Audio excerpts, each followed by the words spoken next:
What are the ethical considerations for Muslims involved in modern financial systems, including interest-based banking? I think I answered this question. Okay, just very quickly, it's important for us to compartmentalize a lot of these different institutions that exist. So banking system is one, where it's important to understand that not every service the bank provides is haram, right? There are certain elements to the bank that all of us use. I'm sure many of us, if not all of us, have cards like either ATM cards or some type of debit card where we get from the bank. So this is a system and this is a service that the bank provides for us, so we don't have to carry around cash.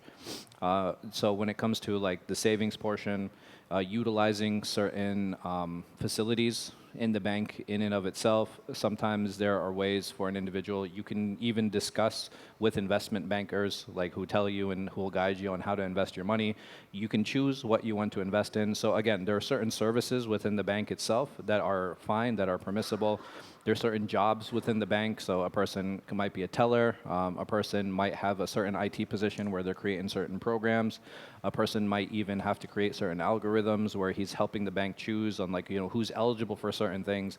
At the end of the day, he's not deciding on whether to give the loan or not. All he does is he creates those algorithms. So again, I think it's important to understand that you can parse out some of these jobs. In addition to all of that, it's like, okay, well, what is the alternative?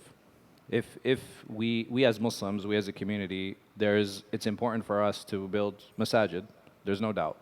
It's important for us to build schools, no doubt. It's important for us to have funeral services, no doubt.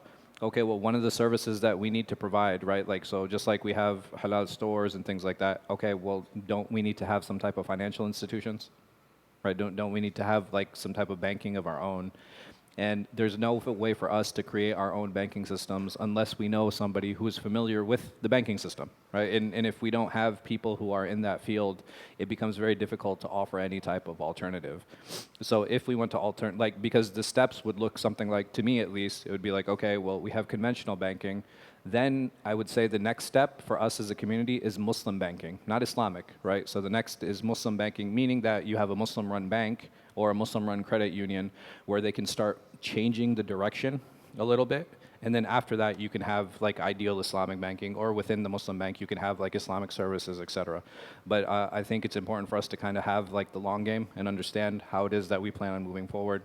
Even banks that are overseas, right? So Bank of Kuwait or Rajahi Bank or like Habib Bank, there are a lot of banks that are based out of Muslim countries, but they're not Islamic, right? And you have Muslims who are using those services as well.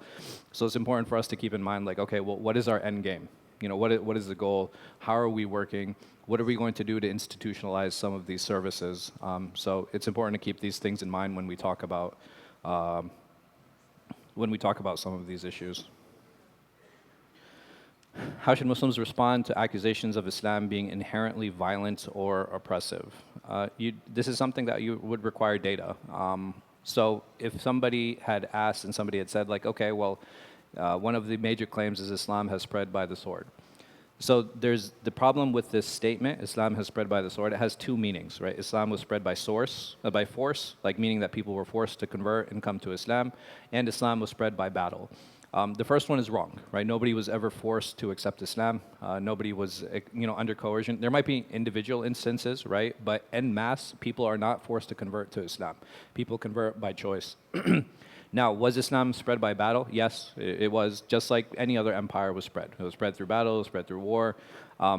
So this is not something that is uniquely Islamic. Islam didn't invent war, it didn't invent expansion, right? This is not an Islamic concept. It wasn't like people were peaceful and then Islam came and then war started, right? That was not the situation at all.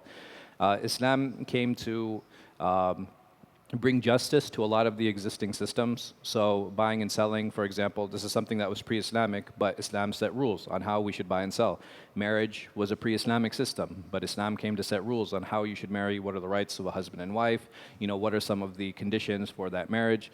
Islam said to set rules on divorce. It came to set rules on inheritance. All of these are pre-Islamic concepts, right? This is not something, Islam didn't invent marriage, Islam didn't invent inheritance, it didn't invent war, it just came to bring justice to these existing systems. So saying that, I think a better question is like, okay, well, Islam was spread through battle, etc. What happened to the conquered people, right? That I think that's always the better question to ask. It's not about, oh, well, it was spread through battle. Yeah, okay, fine, it was spread through battle. What happened to the conquered people? And if we look at what happened to the conquered people within Islam, at least within the first 200 years of expansion, you have scholars who are coming from people who are not native to the religion.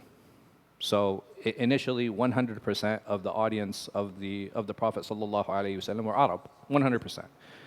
Today, it's reverse.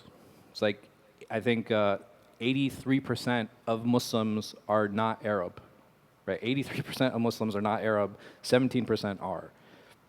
So this is very telling to us on how Islam spread and what happens to the people who are conquered by Islam. And not just that, within the first 200 years, you had the rise of imams.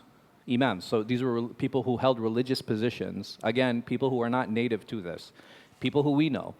Imam Bukhari, right? He was not a native Arab. Imam Abu Hanifa, he was not a native Arab. Imam Ghazali was not a native Arab, right? All of these people were foreign to the Arabs, but they rose to prominence and gained religious position within within the construct. It's not, they didn't become, forget political leadership, forget, business success, forget all of these other things.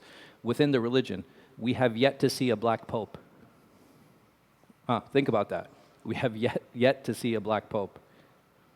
But in Islam, within the first 100 years, you had people who were foreign to the religion, rising up and becoming religious leaders. This is something that is very telling, and it talks and speaks to the integrity and the empowerment that Islam brings to the people that it comes and that are conquered by the religion, that they're given opportunities to rise. There's no limitation on their social mobility. There's no limitation on their religious mobility. There's no limitation on their political mobility. All of these people are given space. All of them are given opportunities, and it comes to empower them, and Allah knows best.